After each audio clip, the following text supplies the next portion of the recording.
Thanks for joining me here on Conversations for Yoga Teachers. I'm your host, Karen Fabian, the founder of Bare Bones Yoga. I'm a yoga teacher with over 15 years of experience, a certified personal trainer, and an entrepreneur. My mission is to help yoga teachers transform their teaching by mastering the fundamentals of anatomy. By learning anatomy in my easy step-by-step way, you'll be able to confidently share it in your cues, easily create sequences, and you'll eagerly answer student questions. And all along the way, you'll increase your impact and earning potential. On the podcast here, you will hear anatomy lessons, stories from teachers, interviews with others in the field, and a dose of personal development. Once you listen to today's episode, go ahead and visit barebonesyoga.com, my website, for free resource guides for teachers. Download any and all that are there, including one of my most popular tools, my sequence building template. And if you'd like, send me a one-line email with the answer to this question. What's your biggest frustration right now as a yoga teacher? And I'm happy to do some brainstorming with you in a free coaching session. My email address is karen@barebonesyoga.com. Thanks for taking the time to listen today. Let's get to today's episode. Hi, everybody. Welcome to Conversations for Yoga Teachers. I'm your host, Karen Fabian, and this is episode 197. So I'm recording this on July 25th, 2022, and you are going to hear it either today, because it's going to go live today, or in the coming days and weeks ahead. I'm really excited because today I have a guest. Some episodes, of course, I do solo. Today I have a guest, and I'm going to get to that interview. I just got off the call with her very shortly. I just want to start out with a couple of quick announcements. The first thing is, if you are listening to this on the 25th or the 26th, or even Wednesday, the 27th, I'm doing a workshop on the 27th. You can find the link to it on the events page of my website.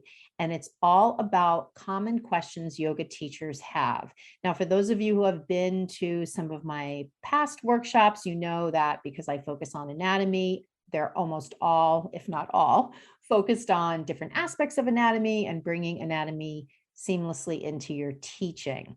This one is going to be a wide range of things. I've been kind of accumulating a list of questions for my own coaching calls I have with teachers in my program, as well as just different groups I'm in online.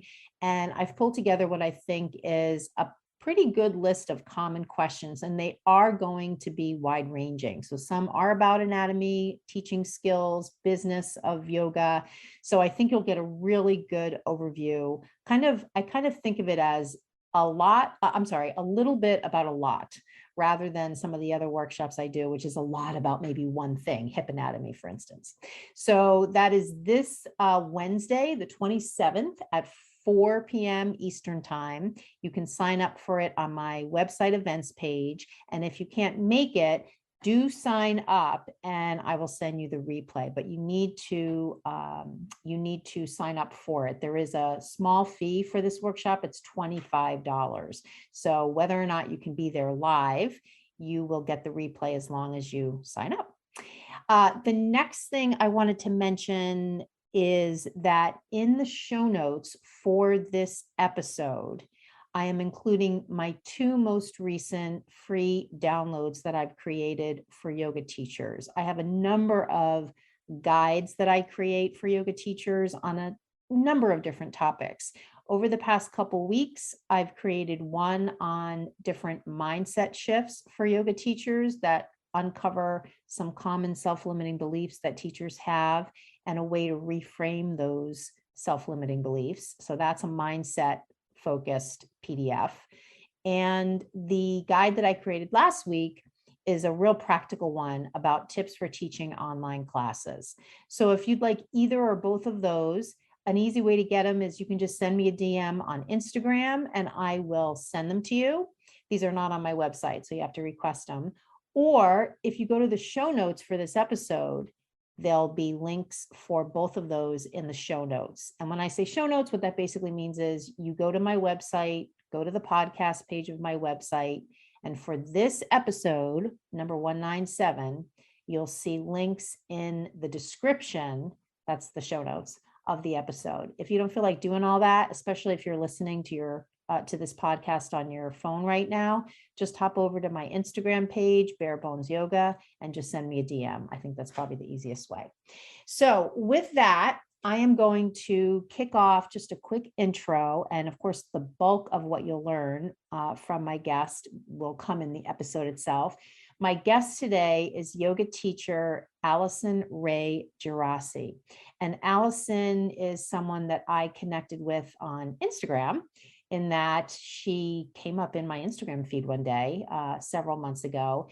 And I immediately was just really interested in finding out more about her and her style of teaching. She is a teacher who, outwardly, when you look at her teaching style, and she goes into this a lot in our conversation here, she is very creative with the use of props. And while she definitely has classes where there's not a ton of props being used, if they're live classes online or classes outside, there are several classes she teaches where she has some very interesting ways that she presents props, and there's a whole logic behind it. And that's one of the really interesting things about her style of teaching. And we get into that a lot in this episode.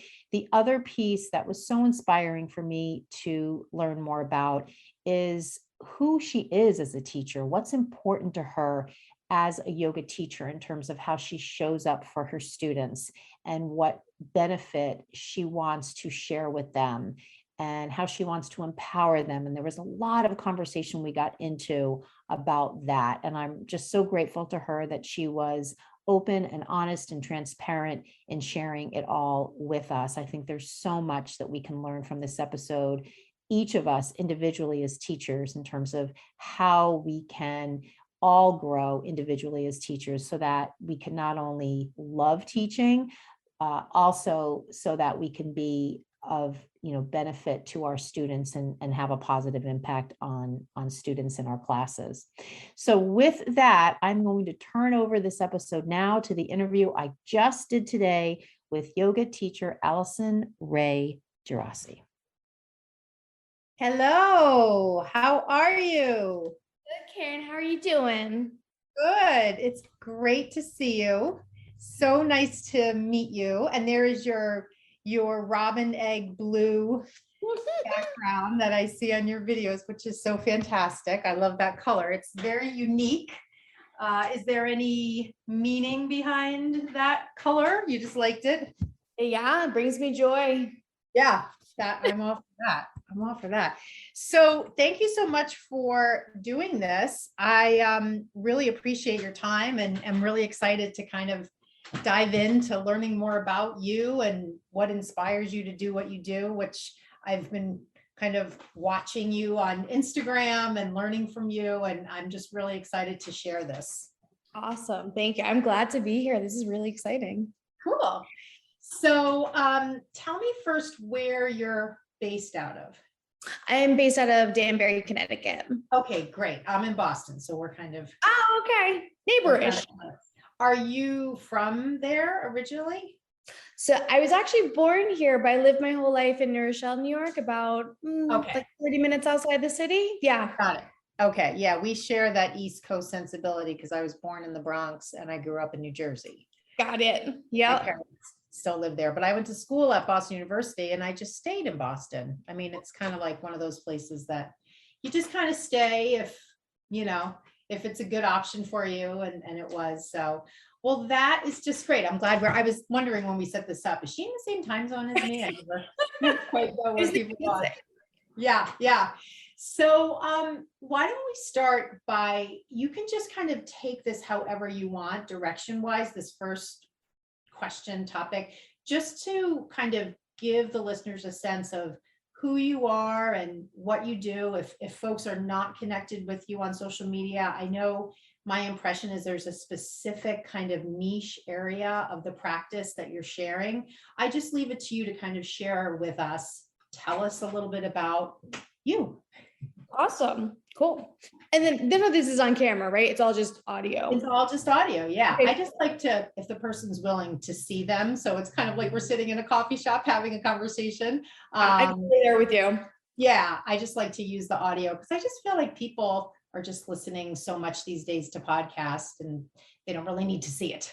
Right. Totally. I'm there with you because I'm like, oh, do I need to like move my camera and my lights and stuff? So I know I'm in like awful lighting right now. So I apologize for that. Okay. Okay. Do you want me to start? Yeah, go for it. So hi, I'm Allison Ray Jeraci and I am a yoga teacher. And I specialize really in using props in accessible ways to let people connect with their bodies and their mind in a way that is joyful and playful and sometimes humorous and sometimes serious.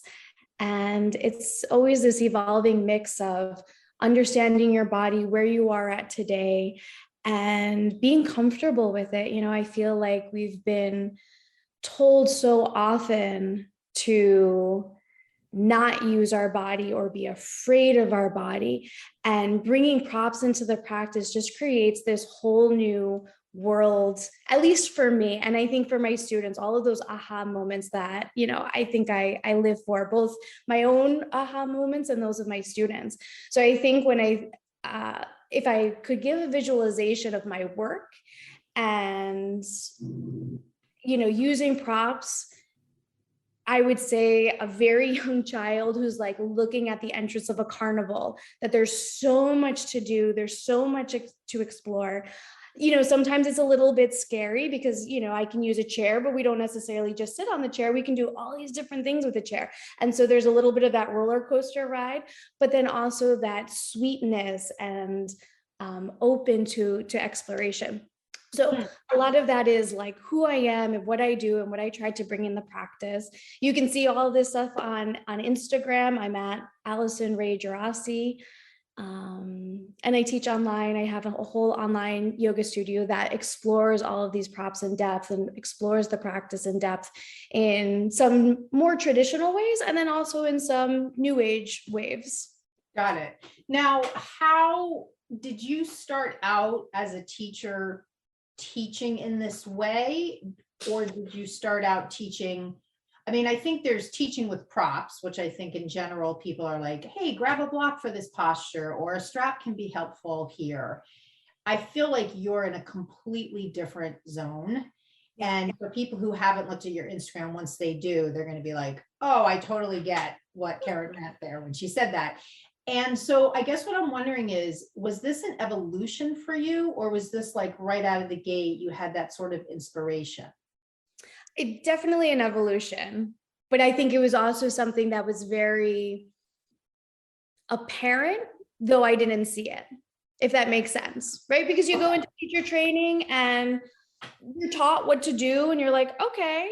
And I think I had a natural inclination just to use props. Like you always think of props as, you know, like if you're playing basketball, would you not play basketball with a basketball and hoop? Would you not go weightlifting and not use weights? Would you not, you know, be an artist and not use a paintbrush? And I mean, I know, would you be a painter and not use a paintbrush and a canvas and paint? Right. So that's kind of where I was with props. You know, I never saw it as a, if you can't do this, then use this type of modality. Right. You know, but then I was always getting my bearings teaching. You know, I think it was more monumental for me to be able to teach and be a good teacher and explain myself and be concise with my wording. And of course, all of that has evolved as well. But, you know, that was the main focus. Once I became comfortable in my teaching and who I am and blending those two together, then it was like, oh yeah, like let's bring in all the exploration, let's bring in all the tools, let's bring in all this stuff. And then I've had wonderful teachers and experiences throughout that were never shaming or what are you doing type of attitudes towards my teaching. And so I think as students were grasping onto it, as I was able to move in fluid environments that were welcoming of this type of, I don't even know what you would call it, style, method, I guess method or approach. Yeah. Yeah, it just all came together. Okay. So I think for me as a teacher, when I look at some of your videos, and maybe even though we're doing this in audio only, maybe if you have even an example you could walk through, like I was looking at the one on your website where you're using a resistance band for Half Moon. Yeah. Like something like that, like in my head, especially because my whole focus is anatomy, I think of things very functionally, and I kind of don't want to say black and white. However, I think of them very functionally through the lens of anatomy. When I look at your videos, in my head, I'm thinking, I would have never thought of that. Like that would have never even came to me. And I sometimes sort of am looking for what's the like, what is this connected to? So in the beginning, you were saying, allowing people to connect more with their bodies or maybe in a different way. So tell me a little bit more about that. Like, what's the number one? I would be really curious. And I loved your metaphor about a kid at a carnival. I think that's really kind of a window into you, that's the metaphor you went to when you were describing using all these props. Tell me like what goes through your mind and what has been going through your mind as you've been doing sort of the traditional presentation of poses, and you were seeing like, oh, there's an option to do this with that posture or this with that pose. How does that work in your head? Let me get in there and try to understand, see the world, see the practice through your eyes. Like I'd love to know not only what goes through your head, but also what is the person getting out of this presentation that's missing, not to be in a judgy way, but just what's different for them as a student when they now have this variation or exploration of doing a pose in the way that you do it. Yeah. So I think what is not representative of what I do on Instagram is the teaching aspect, right? And so, yes, you can get a glimpse into this world, right? So you have the Ferris wheel. How does it work? I don't really know, but I do know in yoga how that Ferris wheel works. Do you know what I'm saying? And so, the way to get into the body and the way to get these connections is really sensory and feeling. And sometimes the props can help with that. Sometimes they can detract from that. So Instagram gives you just this glimpse of like, hey, that's really cool. Like, I like that. But really to get the context and the idea of what is happening, it really happens in that class format because you're learning about, right? And I'm very, an anatomy connoisseur, I don't know, right? So it's like you're exploring internal and external rotation, and then you could use internal and external rotation using the band. So going against resistance, with resistance, see how the band helps you to get there, see how it's harder for you to get there, depending on what you're doing, right? So you put all of these bite-sized pieces together to eventually lead up into maybe this propped variation or just a different variation of how you might look in, light on yoga and say like, okay, this is extended side angle, so this is what I do.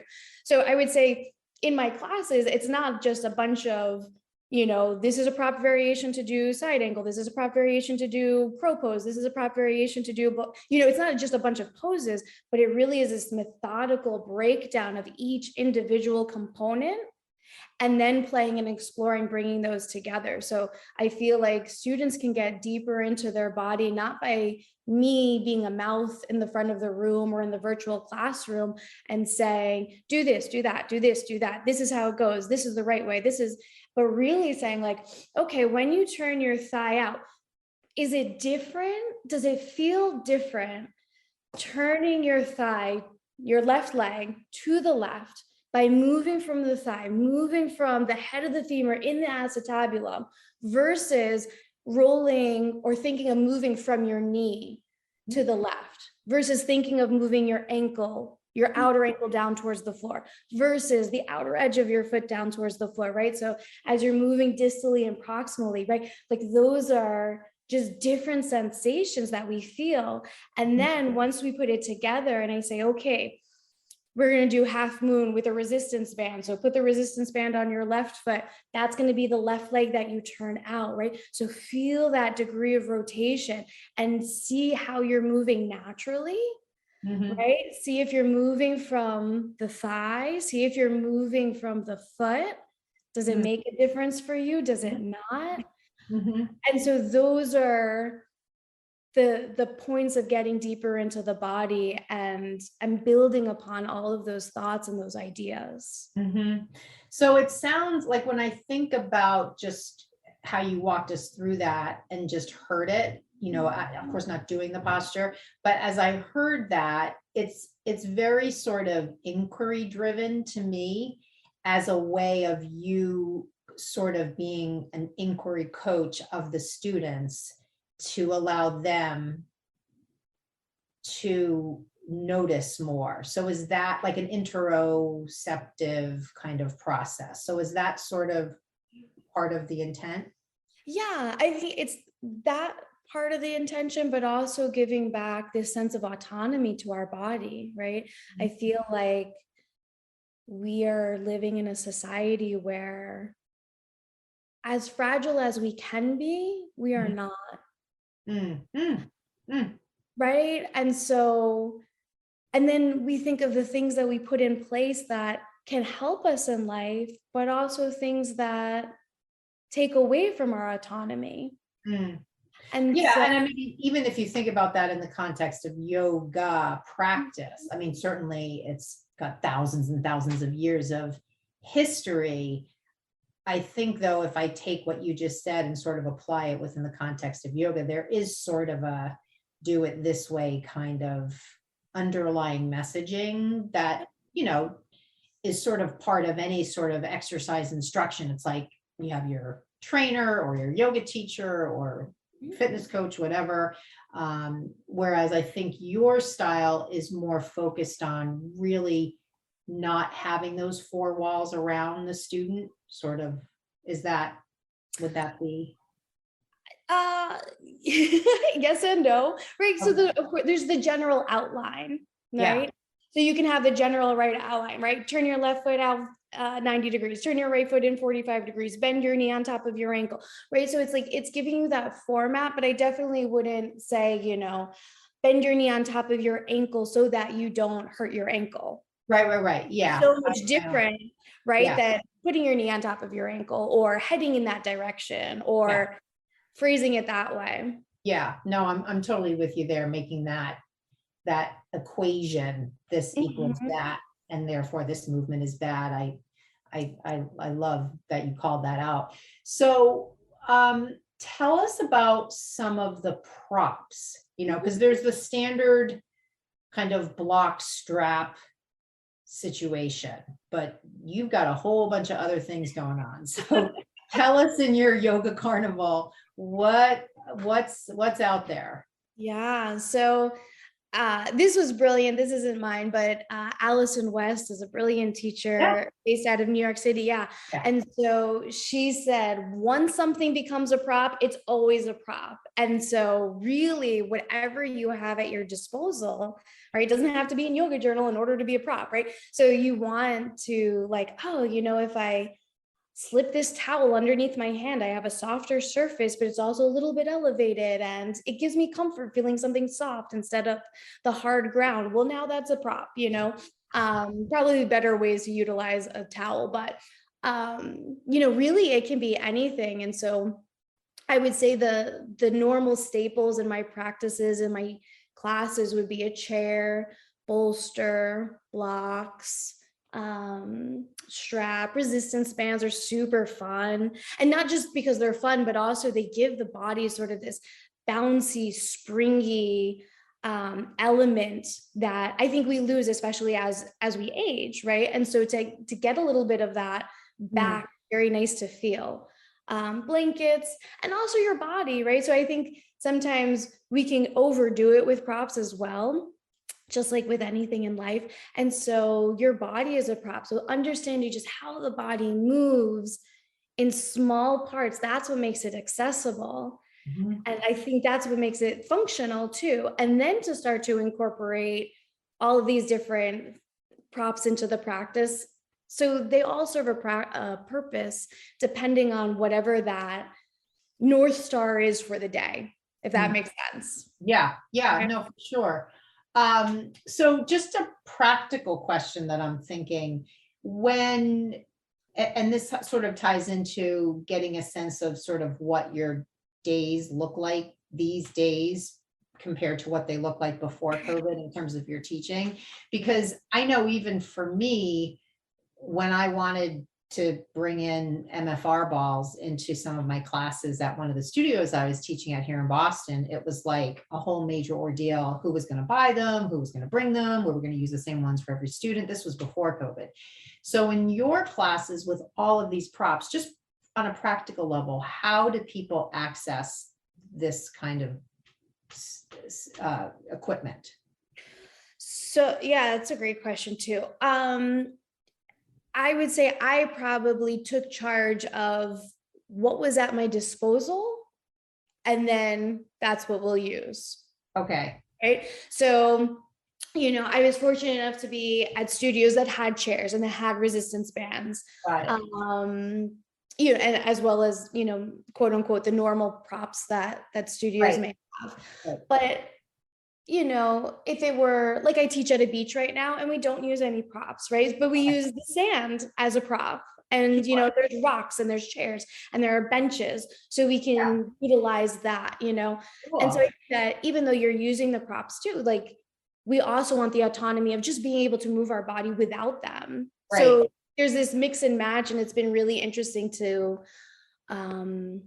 be able to encounter those. So I would say just as a practical, see what you have, use what you have, and then have conversations, clear communication, right? Like, I really want to bring resistance bands in. This is what I need. Right. If it's like, those rolls of resistance bands, they're not super expensive. So depending on how many people there are, I would cost that. And then. Yeah.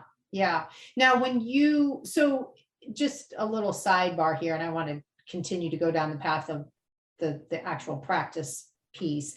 I'm just sort of curious, how have things shifted for you since COVID in terms of, and especially because you do have this kind of niche presentation of the practice. Did you teach a lot in person and now you teach a lot online? I'm just curious, and I know the listeners, everybody's sort of morphing into their own way of, and depending on where they live, sometimes things haven't changed so much, or maybe they did for a little while and now they're back to normal or whatever. So I'm just curious for you how that looks.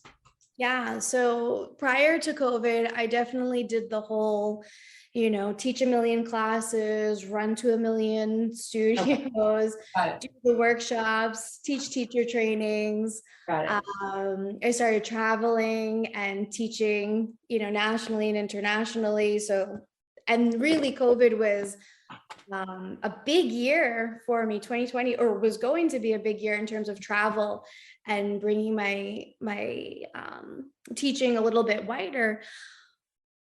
But then the pandemic happened, and then it was like a big pivot. What I love about what I do is that it's like I'm all about pivoting and adapting, and okay, well, this didn't happen, so now what? And so I've really taken a kin to online teaching, and I think that there's something so special about it that, online classes have been going on prior to COVID, right? So it's not like this is a COVID only thing. So I didn't realize the impact of how uncomfortable it is sometimes for students to be in a yoga studio. And sometimes using props makes students feel even more uncomfortable, either from prior faulty ideologies, or just it's like clumsy and confusing, especially at the beginning, right? Bringing all these things together, or just, I don't know, not feeling it around other people. But being in your home and having this space to explore, right? Sometimes that's it. Like your props are bumping into each other and then people are, so having your own space to explore and truly explore on your own, I think has been so impactful for so many people. And it's something, right, as a teacher, like I have my own personal practice, so I think I forget how liberating that is. And so for them to have it is, astronomical. So I teach classes online. I do a lot of digital classes, and I think that is really phenomenal because people really get the sense where, like, wow, that's really cool. I want to stay here longer. I want to explore here longer. I didn't understand that. I need to go back and I need to. So it's like recorded classes. Recorded classes, yeah. Okay, cool. Yeah. So it just gives people the space and the time and the luxury that we don't normally have maybe in a live class. And of course, lots of benefits to live classes too, right? But I think finding the good in both and having a mixture of both in our lives, because you can't always make it to a class, or the time training is too rigid, right? Like I can't do 60 minutes, I can do 20 minutes, but. Right. Yeah. And I think before COVID, even though there were classes online, it certainly wasn't as available as it is now. And I think people weren't as willing maybe to do it. They were just used to the schlepping to the studio, even if it was after work and it was super stressful to get there. And, that whole thing, or the Saturday morning, it's going to take 3 hours between getting there, doing it, showering, and then being functional for the rest of my day. But people just sort of, that's what they did because there really wasn't another option. So I love how you sort of looked at it as the glass half full type of thing. So when you teach your online classes, do the students know before they come, these are the props I'm going to need? Or do you say when you first start out, grab a chair in your house, blah, blah, blah. How does that work? Yeah. So I think most people come to me kind of knowing what to expect. So they know to have like a whole array of things. But a lot of times I won't go super heavy on the props if it's a live class, like a Zoom class, because people might not have all the things. So, I don't want to stress people out either. So the recorded classes are more like, hey, this is what you're going to need, so that when they can collect those items, take their time. If it's a Zoom class, it's more like the normal thing. Yeah.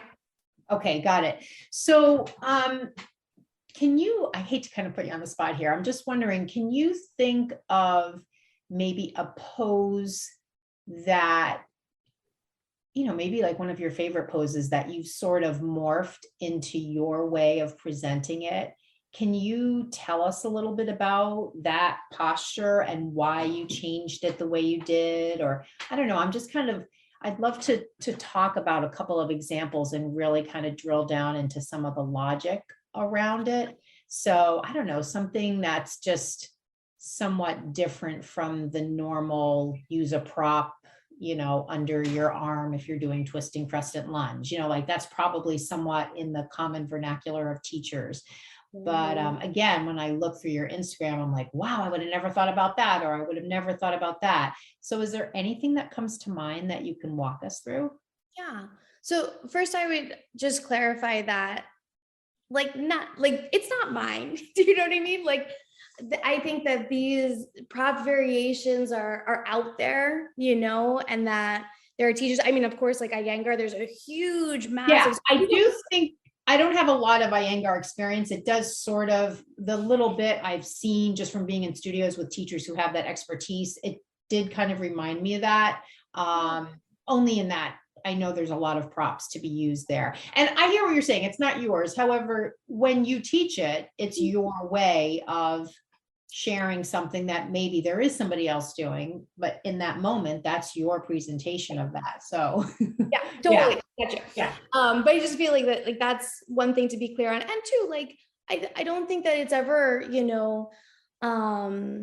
like I don't teach things different ways, right? So like I'll teach an arm balance with props and I'll teach it without props, or it might be a progressive, or it might be like, let's just do it this way. Or there's one actually, what I do like, so I would call this class Fire and Smolder. So we would get to the pinnacle pose, Yeah. And the pinnacle pose would be, sorry for everybody, I'm doing air quotes with pinnacle pose. So with that pinnacle pose, it would either be the fire, so the arm balance, or it would be the smolder, and it would be a restorative pose, but it would be a restorative arm balance. So it would be the same shape, just done differently with the same props. So one of them is Ekapada Kaundinyasana, which is flying splits. So if you think of triangle and chaturanga, that's pretty much, for the listeners out there, that's what that arm balance is. So I'll often do it with, I think the simplified version for people to visualize the easiest, and then can go on Instagram and see other variations, is to have two, right? Is to have two blocks stacked horizontally, one on top of the other. Okay, so they're both on the lowest height. And then those blocks will go underneath the hip.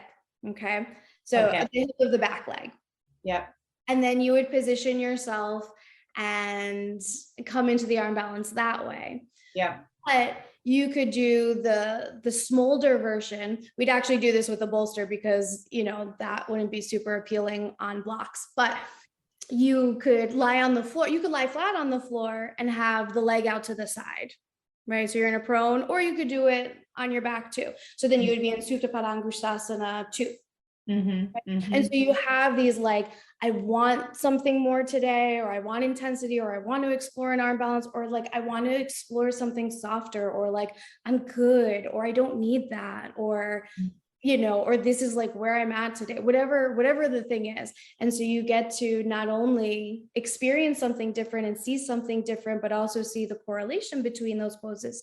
You can also have that autonomy to say, this is how I feel. This is what I want to do, rather than the mouth in the front of the room telling me this is what I have to do because I've attended their class. Yeah. I like how I never thought of smoldering in a yoga pose, but I mean, I like that distinction between like the fire and the smolder. Would you say smolder is kind of like getting into the yin, kind of, sort of like you're in something longer, kind of? Yeah, right. Because so if you think of it, right, like you're doing the arm balance, it's going to take a lot of time anyway, because you're setting yourself up, you're figuring out your body with your props, right? I know my configurations, other people don't necessarily, right? So like, I love my tall students. I'm barely 5 feet tall. So like, I'm like, oh, that definitely doesn't work for you. Like, without a doubt, we need to do something different. I'm not really sure. And so they allow me the experience to experience on what it's like to be a taller person. And so then I gain my knowledge saying, like, you know, maybe if you're over 5 feet, that might be a better experience for you, right? So, but the smoldering part, I would say, is, yeah, so then like it might not be as complex to get into, and so you can take your time there. So both take time, just take time in different ways. And so one can experience and explore, as the other one experiences and explores for a longer, perhaps more restful period, like that cooling down vibe. So the classes in general, the ones with the props, I mean, I know you're saying for these live classes, it's kind of a little bit more of the standard repertoire. How long are these classes? You know, what's like your general format? And do you have any particular like theming? Like, do you maybe go into a class with the mindset of, I'm going to focus on external rotation of the hips, or like, how does that work? Like, tell us a little bit more about what's going on in your head there. So yeah, class duration just depends. Like, live class will be 50 minutes, and then online classes, or the recorded classes, you know, will range depending on what it is, and then workshop style, so those will be a little bit more. And it all depends, you know, on intensity and preparation and what you can fit in and what you can't. And right, like I probably wouldn't necessarily do like you know, a 15-minute arm balance class, right? Unless it was like a different, like a side lying or so, you know what I mean? But yeah, I definitely go into class with an intention and a theme, not necessarily philosophical, because I think that my philosophy is woven into the usage of the props and the way that we use our body and the way that things are languaged. And it'll probably most definitely have an overarching theme, either if it's like twists and different twists that we can explore, and the same, I would say like prompts or guides. So if I'm like, what I've been doing is like the archer's arm, right? So pulling the elbow back. And so feeling the shoulder blade move closer to the spine, right? Feeling that that's retraction, because you need like that repetition to be able to get into it, to feel it, to experience it, to learn what it's called anatomically, right? And then adding, right? So you have the retraction, and then when does that retraction start to turn into rotation, right? So things like that. And so that in every twist, whether it's a revolving crescent lunge or, spinal twist, whatever it may be, it's always going to approach from that same way, pulling the elbow back, feeling what you feel, then adding the rotation, then maybe, extending the elbow. So kind of that repeating of a common theme. I kind of think of it in my own teaching, like when you go to a comedy show and the comedian has like that one joke that they sort of keep coming back to. I sort of think of that same idea. Would you think that that would be somewhat similar? You're kind of coming back to that same, it sounds like almost anatomical reference to sort of anchor the student. And then from that increased awareness of, oh, now I'm connecting what I'm doing with what I'm hearing, and now I have more agency over what I'm feeling, because now I'm more almost educated as to what the movement is. Would that sort of encapsulate it? Spot on. Yes. Yeah. So I feel like, and this is just, I mean, obviously we've never met before, so this is my first, kind of connection with you live and in person. But I feel like, and maybe it's not something you're aware of. I always find this interesting when I interview people on the podcast, to kind of hear what the subtext is of what they're saying. And I feel like for you, I'm getting the sense that there are important themes for you as a teacher about teaching yoga that you're sharing. And I'm wondering what some of those themes are. Like in the beginning, you said a little bit about giving something along the lines of helping people feel more in their body, or being more aware of their feelings in their body. And then as we've been talking, you've talked a little bit about like the mouth in front of the room and that kind of thing. So tell me a little bit about like, what are your thoughts about like who you are as a teacher and what's important to you as a teacher and what the role of a teacher is? Like, I feel like there's some topics there that maybe you're not literally saying, but they're there. And I would love to know what those are. Oh, no, they're there. Yes. Yeah.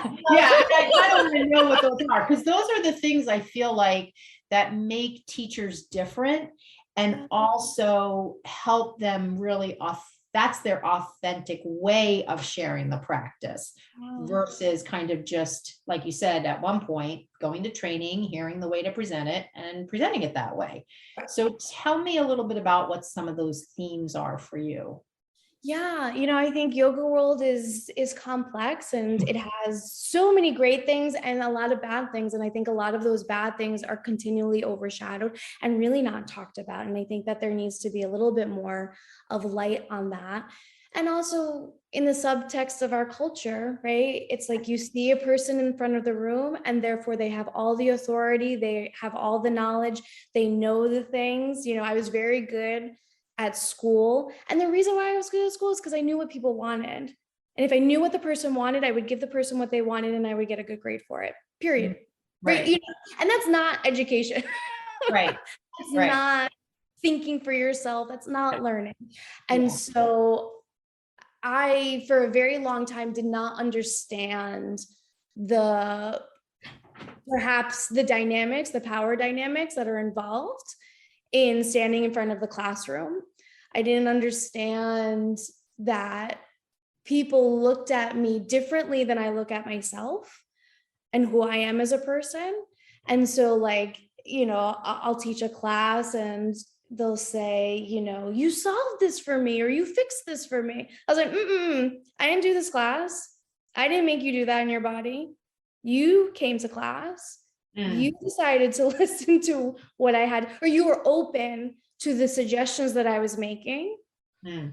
You explored it, you made those connections, and now you feel this way. So yeah, sure, maybe I was a guide, maybe, do I serve value? Absolutely, I serve value. Right. But I'm not the thing. It's kind of hard to say that, but or like, you're my guru. And I'm like, I don't think either of us understands the deeper implications of what that actually means. So like, you can say like, I teach you yoga, or I never say like my yoga students. I usually say students who practice yoga with me, which I understand is a lot more words and it's probably easier to convey, but I never, because I'm not possessive of who is in my class or who comes to me. And so I think that, there's a lot of drama between yoga teachers and studios and the dynamics that go on there and behind the scenes, and this scarcity mindset where it's like, if you come to my class, you can't ever go to that class or that studio, or, and I'm like, too much drama. Like, come, be, enjoy, learn something, be yourself, I love making mistakes in front of the class, just showing how incredibly human I am, because there's like that little bit of a pedestal that people will put you on. And I'm like, I will be honest with you. I taught 3 classes this morning. I'm coming to you guys right now, barely get words out of my mouth. Yeah. Come on down into constructive rest. Let's see how this goes, and I feel like taking away those layers of, like toxic positivity, even though I'm a very positive person, but, making that distinction between a half glass full type of personality versus, no, everything has to be positive all the time, love and light and all that stuff, like that just isn't reality. And I'm trying to strip away those layers to make things as real as possible, given our insight and our experience and how we communicate with each other and how we experience these things together. So just because, I got a yoga teacher certification does not mean that I am any more gifted or enlightened or whatever preconceived notion that people have of me. And the more of me that I can show people, I feel like the more of them they can show me and others, and realize that all these stresses that we put on ourselves to be perfect or to be this way or to look like like what is like looking like a yoga teacher even mean? Like, I don't understand it. So I think those are things that I convey, but definitely there's the power dynamic. So when I say like the mouth in front of the room, that's a recent thing that I've been saying. And so just that sort of authoritarian type of do this, do that, this is the way that it is. Yoga for X, Y, and Z. I'm like, these are things that can help. These are things that can serve as a tools, but like, I don't know. And I don't think many people know, but I'm more than happy to explore and take time with you to go on these different avenues and adventures with you. But to tell you, that this is going to solve, if that were the case, I think there would be a lot more happier people and probably less problems in the world. So there's not that. So what is there that we can have to bring that peace? So in that last piece, you're talking about sort of the claims that sometimes people make where they equate, if you practice yoga, this will happen. And sometimes they're most often health type claims. So is that kind of the area you're speaking of? Yeah, there's part of that. I guess even could be feeling related, like you'll feel this or you'll feel that. Yeah, I call myself out on all the time while I'm teaching, I'm like, oh, this is the best pose. And I'm like, I'm projecting. Yeah. But, and I want to just be so transparent and so clear in what I can, because it's like, no, this pose isn't comfortable for people. I shouldn't be saying that this pose is comfortable for people. And so it's like, and I think once we start thinking that way, then it's like, okay, here's an option for this, here's an option. And I know options can also be overwhelming. So it's like, where is this balance between not overwhelming students, but then also giving them Like, you don't have to come to my class and do the things that I say. I just want you to have an experience and that openness to be like, oh, I can actually do something like this. Or, you know, feeling the body and how it moves naturally, how we position it so that it's not natural.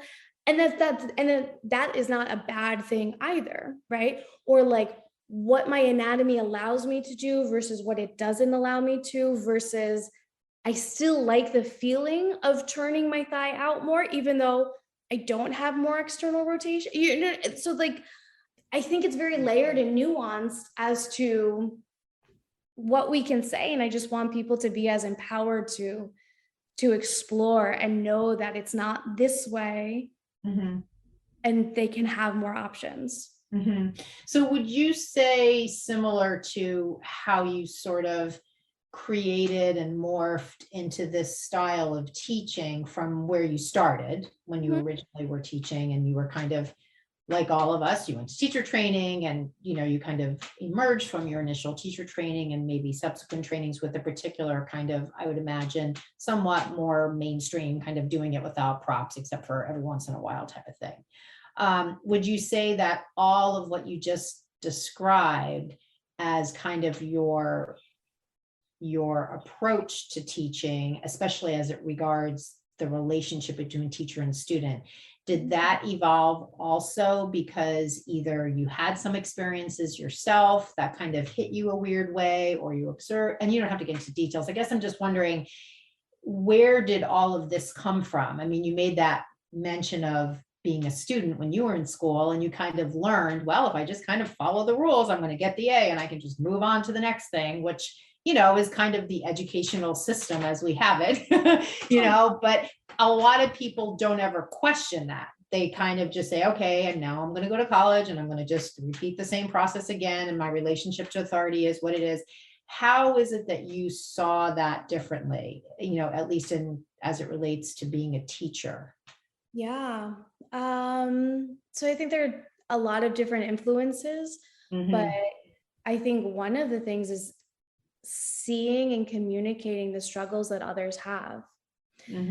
So I would see incredibly brilliant people who hated school. And I'm like, why do you hate school? Why do you hate books? Why do you hate education?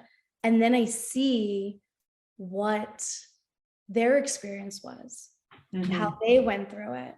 And so by creating this funneled experience where this is what you have to do to get along, to make it, and how incredible of a disservice that is to so many others. And those are the things that break my heart and also set me on fire and make me want to change things, because it's like, why should anyone ever come into a yoga class and think their body isn't good enough? Why should anyone come into a yoga class and think, but my body moves this way, or it doesn't move like this person, and therefore I'm somehow less than? And you feel that there are forces, I'll just say, for lack of a better term, out there that sort of subtly or overtly kind of communicate that messaging, and that can be sometimes how students have those negative impressions in class about themselves. Yeah. I mean, we look at the media and the marketing that we have in yoga.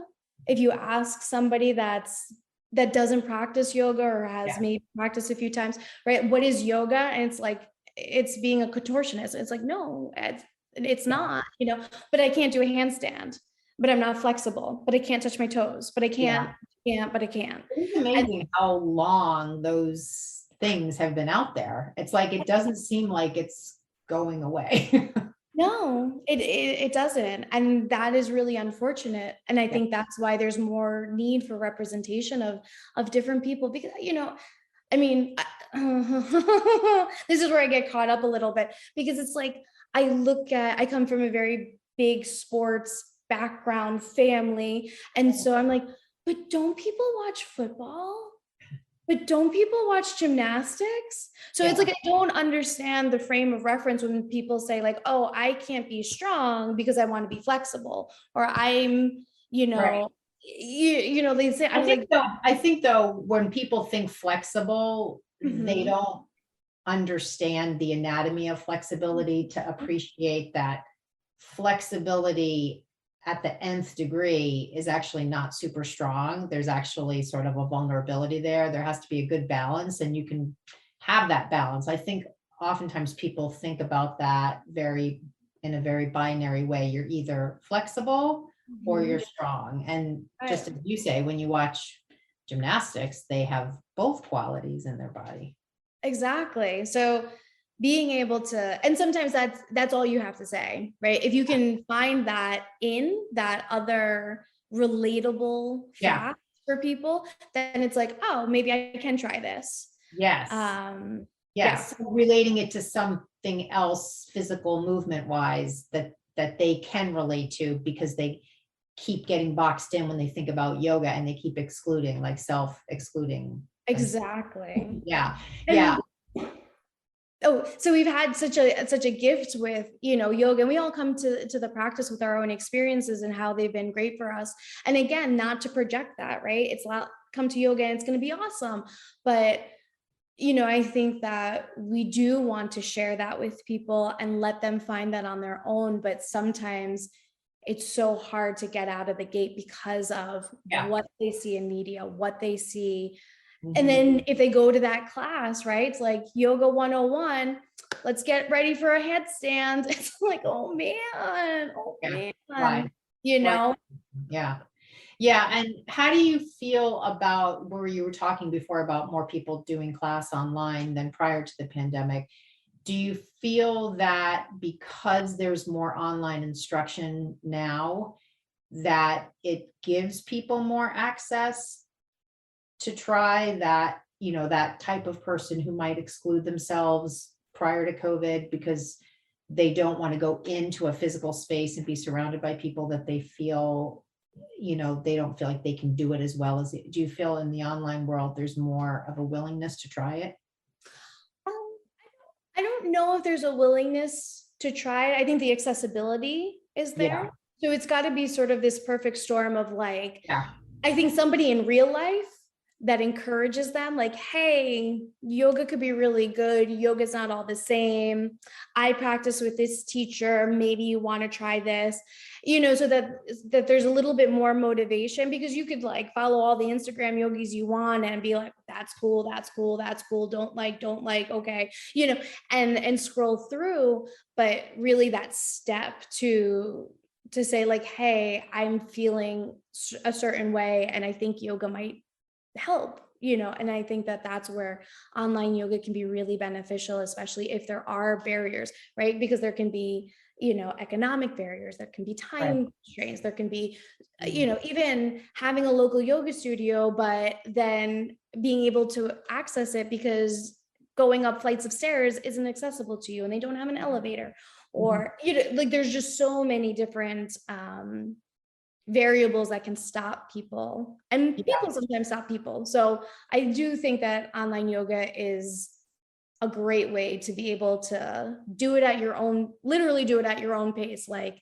I'm going to sit down, I'm going to watch this video and see if it jives with me, or, mhm. and then progress along that way. Right. So when you do your live classes, especially, or even when people, however they access your online classes, I know you have that hub, and I'm sure some of it's like a paid product and some of it might be free access, but definitely your Zoom classes are free, or do you charge for those? So I do charge for those, but they do come with the hub membership. So Okay, got it. So I'm curious, like, how do you find people are finding you to come to class? Do they well, because these are virtual, the live classes, are they coming via, they maybe mentioned to you they found you on Instagram, and how do you feel like, if you have some sense of how people find you, how do they do that? yeah, so I definitely have the people that used to go to studios who no longer have Okay. a studio, right? So they're with me. There are people, I Like mean, they practice with you in person. right, Got exactly. it. And then Okay. so once that, kind of ceased, then people would come, or people who had moved away. Yeah. And then now everything was shut down. Those people now were able to access me and my teaching Yeah. again. So that was really cool. And then the other part that I'd never realized was that some of the students who practice with me now, right, they've been reading my articles from around the world and seeing me in that way, and not being able to experience the whole package, let's say, right? And so this has offered them an opportunity to be able to have more class time with me, or at least, recorded classes, so that those articles come to life, or those poses come to life, or those feelings come to life from what they've been reading. So that, I think, has been a whole influx. Yep. And people that I meet, who I already know are like, I really want to come, but I just don't feel comfortable in class. And I say, hey, here's an online platform, like you could do it that way.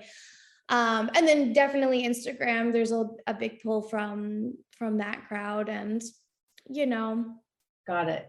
That's great. Yeah. I mean, I feel like when you have multiple spokes in the wheel, there's lots of different ways that people can find you. So I think that is inspiration to people listening, that, get yourself out there, and, you don't always know how people are coming to you, but if you have a lot of those spokes in the wheel, sometimes it increases the opportunity for people to connect with you and come. If you're offering online classes, come to class.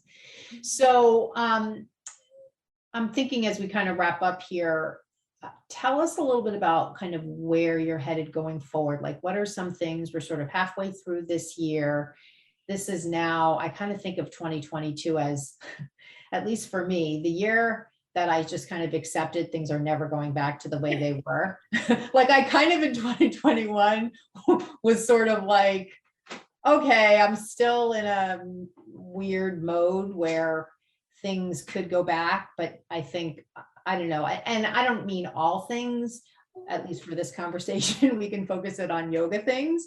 So I sort of feel like there's a new way, and a lot of it we've talked about today here. There's a new way that wasn't as popular as before, namely virtual teaching. That is here to stay, at least for the unforeseeable future. And I agree with you that this does give us as teachers a lot of opportunities that before we didn't really have as much as we have now. So I'd love to know, like, not 5 years, but maybe the rest of this year. And as you look ahead to next year, and of course, who knows what will be happening with travel restrictions and all of that. What do you kind of see for yourself going forward?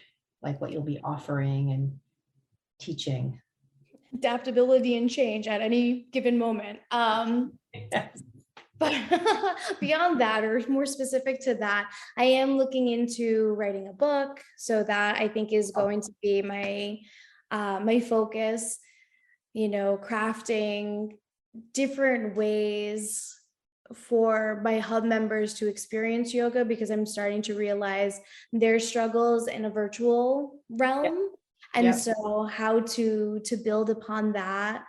I think more accessibility and options, and understanding those options. I think, again, that's a big pitfall in static modalities, right? So you just get that article or just that Instagram post. Oh, right. And so being able to really understand that it's not just about, hey, I can prop myself up into this pose, right? But it's that preparation for the body and the experience, right? I think we lose out on just experience in general, because we're so consumed by whether it's our thoughts or other things or life, or, but really to be able to sit in that moment. And so being able to be with a video and know that it's okay to stop it and explore on your own, or, not being solely dedicated to online classes or solely committed to community classes, that we all need a mixture of both, right? When I don't want to see anybody, online classes are great. Not that I don't want to see anybody, but like as a practitioner, like I just don't feel like being around other people, but I still want to practice. That gives me that opportunity where I don't have to necessarily be alone, right? I'm still in community, but I can be in my own space. I can be maybe a little bit more at myself because for some reason, something's not at ease where going into a community class, it would be that way. Or I recognize the need that I do need to leave the house and I do feel safe going to XYZ establishment, or there's an outdoor class, and being able to be in nature or with people, and you know what I mean? So those things. So kind of figuring out like what people need and the moments that they need as the years arrive, and hopefully being able to satisfy or create avenues for people to be able to experience this practice. I have one last question before we wrap up, and I always sort of, when I have people on the show, I always like to ask a question keeping like the listener in mind. And since so much of, I always like to keep the listener in mind all the time, but kind of putting myself in their shoes, which I have no idea what their shoes are, but kind of surmising. And I think one of the really big themes for me in meeting you today is that I feel like you have a lot of conviction about a lot of things in regards to teaching and how to show up as a teacher and all of that. And I feel like for a lot of teachers, there's sort of that cork in the ocean. Like, I'm not really sure what my authentic way is. I'm not really sure what my style is, or how to really stand with conviction in who I am as a teacher. And yes, some of that comes with experience. I also feel like some of it comes with just meditating and journaling and just, attacking those self-limiting beliefs and all the things that sort of crush your authentic way. And that's real. So my final question to you is, for people listening out there, for teachers listening who really want to show up as themselves with conviction and teach in that way, how do they do that? Because you've obviously done that. You've evolved as someone who kind of went through the paces and did the things the way, and you sort of evolved into your own way of teaching. And along with that came, it sounds like, a lot of just pillars of things that you firmly believe in that come through, I'm sure, when you're teaching. So how does someone, I know that happens over time, are there some things that someone can do who really wants to have that confidence and that sense of, I know who I am as a teacher and I know what I stand for? How do you get there? Yeah, that's a brilliant question, and deep and layered and a little complex. I know. How about that for the last one, right? I think it's, for me, sometimes it was getting outside of yoga, doing non-yoga related things to remind yourself of who you are. I think you find these links, these threads that tell you who you are, and we need to pay attention to those. And a lot of times I found myself asking, if I love this so much and I believe in this so much, but there's that power of position that's telling me that for some reason what I do is wrong, then that situation is not for you. And I feel that when we start to recognize that over and over, like, there's something about this that feels off, or I don't understand why people that I admire are telling me no, but what I'm really doing feels so right. I'm sure there's a song like that. Otherwise, that would be a really good lyric. I'm sure I didn't invent that either. But, I feel like that those are those pivotal moments. Yeah. We realize And that's where you gain your confidence, because you say, no, there's evidence that shows the method behind my madness makes sense. Mhm. And really, I think the definitive part of all of this is when you look at your students and you have those conversations after class and they say, thank you, and you've helped me, or in middle of class, they're like, oh, well, nobody can see my expression right now. They have a expression of surprise, and that they've made these connections. The light bulb. Right. They know, or that what you are doing serves. And so long as you know that what you are doing serves, there should be no outside forces that tell you that you don't serve. Right. Yeah, I mean, it sounds like to me what you just described, and I love the way you said kind of doing these things outside of yoga practice and the confines of the yoga world. It's almost like, and I always say this is true of yoga teaching, you really have to know yourself to be able to confidently teach, because it's really sort of a skill set as you teach yoga, that if you do have self-limiting beliefs, if you do have negative self-judgments of yourself, those things tend to come through. It's almost like you kind of superimpose them on your students. They're looking at me in a particular way, I'm now going to make that mean something. Right. Or, and that's really something in me, but yet I'm transmuting what I'm seeing, and the students, of course, not saying anything. So I'm just left to my own devices to make it whatever it is. So it sounded to me, and everything you just described, and it's such a beautiful kind of message, is, to really spend time getting to know yourself and being, kind of a strong, confident person yourself. And that is a great stepping stone, it sounds like, to really being an effective teacher and confident teacher. Yeah, because everything you are outside of a yoga class is everything you are inside of it. So there shouldn't, even yoga in and of itself, I think, imposes, or perhaps better said, like the marketing of yoga then tells us who we need to be as yoga teachers, and we don't live up to those, which then create all of this self-talk and stuff, because we're always going to have something, right? Something's going to be happening, or like, should I have said that, or man, or why did I say that? I'm like, I know that that's totally wrong.